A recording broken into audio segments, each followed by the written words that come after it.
Hello friends, स्वागत है आप सभी का मेरी चैनल हेल्दी लाइफ में। मित्रों, आज के ये वीडियो में हम एसिडिटी के बारे में डिस्कस करेंगे। दोस्तों, बहुत से लोग आजकल एसिडिटी की बीमारी से पीड़ित है।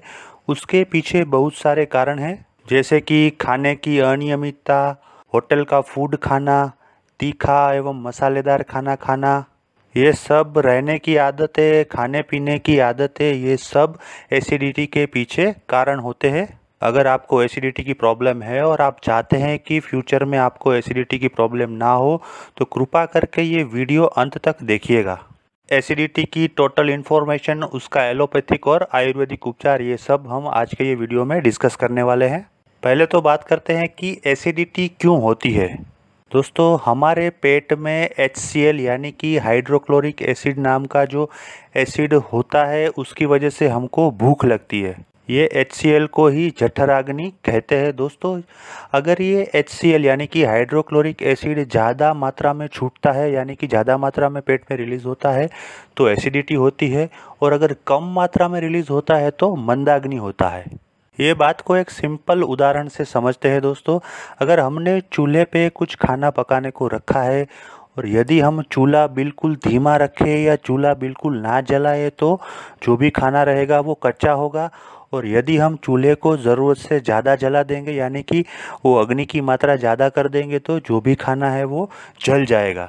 दोस्तों, अगर हम वो पका हुआ यानी कि ज़्यादा पका हुआ जला हुआ खाना खाएंगे, तो उसमें से हमको पोषक तत्व नहीं मिलेंगे।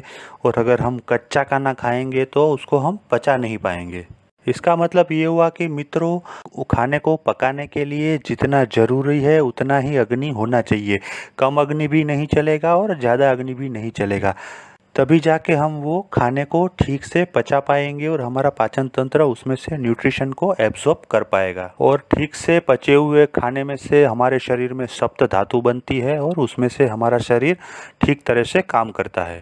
अब समझते हैं कि एसिडिटी में क्या होता है।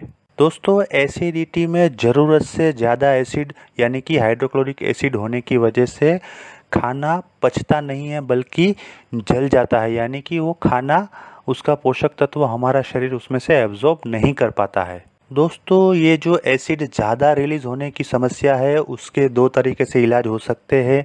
एक इलाज ये है कि एसिड कम छूटना शुरू हो जाए, यानी कि जो एसिड जितना छूटना चाहिए उतना ही छूटे। और दूसरा इलाज ये है कि जो ज़्यादा छूटा हुआ एसिड है उसको डाइल्यूट कर देना है। ये दोनों तरीके से एसिडिटी से बच सकते हैं। अभी हमको पता कैसे चलेगा कि हमको एसिडिटी हुई है? तो दोस्तों, आयुर्वेद में दो प्रकार की एसिडिटी की बात की गई है। एक होती है ऊर्ध्व एसिडिटी और दूसरी होती है निम्न एसिडिटी। ऊर्ध्व एसिडिटी में हमको पेट के ऊपर के भाग में यानी कि छाती के भाग में अगर जलन होती है तो हमको समझना है कि हमको ऊर्ध्व एसिडिटी हुई है। और अगर हमको आंत के भाग में यानी कि पेट के नीचे के भाग में जलन होती है या शौच जाने के टाइम पे भी नीचे के भाग में जलन होती है, तो समझना है कि हमको निम्न एसिडिटी यानी कि पित्त का प्रकोप हुआ है। ये उसके लक्षण हैं। अब देखते हैं कि एसिडिटी दूर करने के लिए एलोपैथी में कौन सी दवा है। मित्रों, अभी लेटेस्ट एलोपैथिक दवाओं में एसिडिटी के लिए ओमिप्रेजोल है, रेबिप्रेजोल है, वगैरह दवाएं हैं। ये ग्रुप की दवाएं एलोपैथी में एसिडिटी के लिए दी जाती है। आप कोई भी गैस्ट्रोलॉजिस्ट के पास जाएंगे तो मोस्टली वो यही दवा देंगे। ये आपको गोली सुबह खाने से पहले यानी कि नाश्ते से पहले एक गोली लेनी है और उसकी इफेक्ट आपको 24 घंटे तक रहेगी। दोस्तों, ये एलोपैथी दवा कैसे काम करती है वो देखते हैं। तो दोस्तों, ये एलोपैथी दवाई हमारे बॉडी में जो प्रोटॉन पंप है उसमें एसिड का सीक्रेशन कम कर देती है, यानी कि एसिड का उत्पादन कम कर देती है, जिसकी वजह से एसिडिटी कंट्रोल में होती है। और जो पहले ज़्यादा एसिड रिलीज होने की वजह से दिक्कत होती थी वो अब कम हो जाएगी। और एसिड एकदम योग्य मात्रा में रिलीज होने से हमारी जो छाती के भाग में जलन और पेट के नीचे के भाग में जलन की समस्याएं होती थी वो दूर हो जाएगी और हमारा खाना एकदम ठीक तरीके से पच जाएगा। तो दोस्तों, ये थी एसिडिटी की एलोपैथिक दवाई के बारे में जानकारी। लेकिन हम सब जानते हैं दोस्तों कि एलोपैथी की कोई भी दवा हो, अगर वो लॉन्ग टर्म के लिए लेंगे, 2 साल 3 साल 5 साल के लिए लेंगे, तो उसकी कोई ना कोई साइड इफ़ेक्ट होती है। इसके विपरीत आयुर्वेद में जो एसिडिटी की दवाई बताई गई है उसकी कोई साइड इफ़ेक्ट नहीं है, ज़ीरो साइड इफ़ेक्ट है। मित्रों, अगर आपको आयुर्वेद में जाना है तो एसिडिटी के लिए आपको आयुर्वेद की दुकान में अविपत्ति करी चूर्ण मिलेगा। ये चूर्ण आप एसिडिटी के लिए ले सकते हैं। दोस्तों, ये अविपत्ति करी चूर्ण आपको सुबह ठंडे पानी के साथ नाश्ते से पहले और शाम के टाइम पे खाने से पहले 1 चम्मच ठंडे पानी के साथ खाना है। ये चूर्ण आपको खाने से 1 घंटे पहले लेना है। दोस्तों, और एक उपाय आपको मैं बताता हूँ। दोस्तों, रात को एक बाउल में हमको 8 से 10 पीस सूखी द्राक्ष यानी किशमिश बोल सकते हैं, और अगर उसमें भी काली किशमिश मिले तो वो सबसे बढ़िया है, उसको भिगो देना है। ये द्राक्ष को पूरी रात पानी में भीगने दीजिए।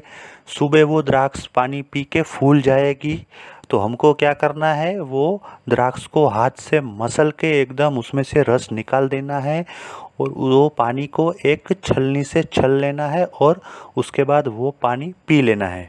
या फिर आप वो द्राक्ष को चबा के खा सकते हैं और उसके बाद वो पानी भी पी जाना है।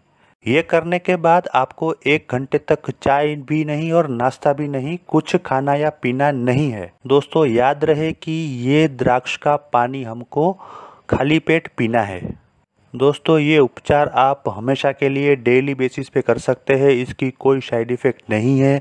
इसके उपयोग से आपको एसिडिटी परमानेंटली ख़त्म हो जाएगी। ये उपचार की मदद से आपको एसिडिटी से भविष्य में होने वाले खतरनाक रोग जैसे कि हाइटस हर्निया, अल्सरेटिव कोलाइटिस वगैरह जैसे रोग से हम बच सकते हैं, और उसके बाद होने वाले कोलोनिक कैंसर यानी कि आंत्र के कैंसर से भी हम बच सकते हैं। दोस्तों, आयुर्वेद कहता है कि आयुर्वेदिक दवा के साथ हमको खाने पीने में भी कुछ चीज़ों का ध्यान रखना है। अगर हमने ये खाने पीने के नियम को फॉलो कर लिया तो हमारा रोग 50% उधर ही ख़त्म हो जाता है। तो मित्रों, देखते हैं कि खाने पीने में क्या ध्यान रखना है। नंबर 1 है, हमको हर एक प्रकार की खट्टी चीज़ से दूर रहना है हमेशा के लिए।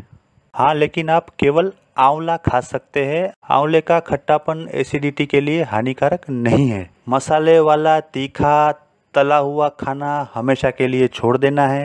ये हो सकता है कि आप कभी एक आध दिन कोई पार्टी में गए और वहाँ पे आपको मजबूरी में कुछ तला हुआ मसालेदार खाना पड़े, तो उससे ज़्यादा फर्क नहीं पड़ेगा, बट आपका ये डेली रूटीन नहीं होना चाहिए। नंबर 3, कभी भी पेट पूरा भर के खाना नहीं खाना है। हमेशा थोड़ा सा भूखा रहना है और दिन में 3 से 4 बार थोड़ा थोड़ा करके खाना खाना है। 4-4 घंटे के डिस्टेंस पे हम थोड़ा थोड़ा खाना खा सकते हैं। दूसरा, हम जो पहले ही बता चुके हैं अपने लास्ट वाले वीडियो में कि खाने के तुरंत बाद कभी भी पानी नहीं पीना है। मिनिमम 1 घंटे के बाद ही हमको पानी पीना है। उसके बाद दोस्तों, और एक नियम ये है कि खाना खाने के तुरंत बाद हमको सोना नहीं है। खाने के बाद या तो आप वज्रासन में बैठ सकते हैं या 20 मिनट के लिए वाम कुक्षी कर सकते हैं। दोस्तों, वाम कुक्षी का मतलब है लेफ्ट साइड करवट लेके रेस्ट करना। दोस्तों, ये जो नियम सब बताए गए हैं ये सब आपको फॉलो करना है आजीवन। ये नियम आपको याद रखना है और डेली लाइफ में उसको फॉलो करना है। लास्ट में एक सबसे इम्पोर्टेंट बात दोस्तों, कि एसिडिटी वाले लोगों के लिए उपवास एक जहर समान है। आयुर्वेद में महर्षि चरक ने बताया है कि एसिडिटी वाले लोगों को कभी भी उपवास नहीं करना है, क्योंकि अगर आपको एसिडिटी है और आप उस पर उपवास करके भूखे रहेंगे तो आपकी बॉडी में, आपके पेट में और ज़्यादा एसिड छूटेगा और वो एसिड उसके भयंकर परिणाम आपको दिखा सकता है। दोस्तों, बहुत से लोगों को ये गलतफहमी है कि एसिडिटी के टाइम पे फ्रिज में से ठंडा दूध निकाल के पीने से एसिडिटी ख़त्म हो जाती है। दोस्तों, मगर ये चीज़ बिल्कुल गलत है।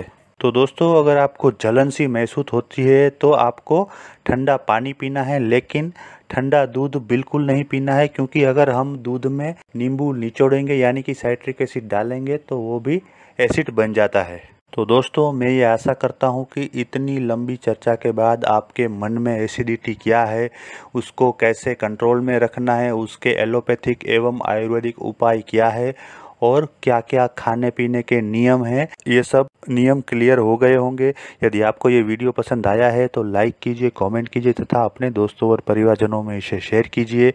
और यदि आपने मेरी चैनल को अभी तक सब्सक्राइब नहीं किया है तो कृपा करके इसे सब्सक्राइब कीजिए और बाजू में दिए गए बेल आइकॉन यानी कि घंटी के बटन को दबा दीजिए, जिससे आने वाले मेरे सभी वीडियोस की आपको इंस्टेंट नोटिफिकेशन मिलेंगी। तो दोस्तों अगले वीडियो तक नमस्कार, बाय बाय, थैंक यू।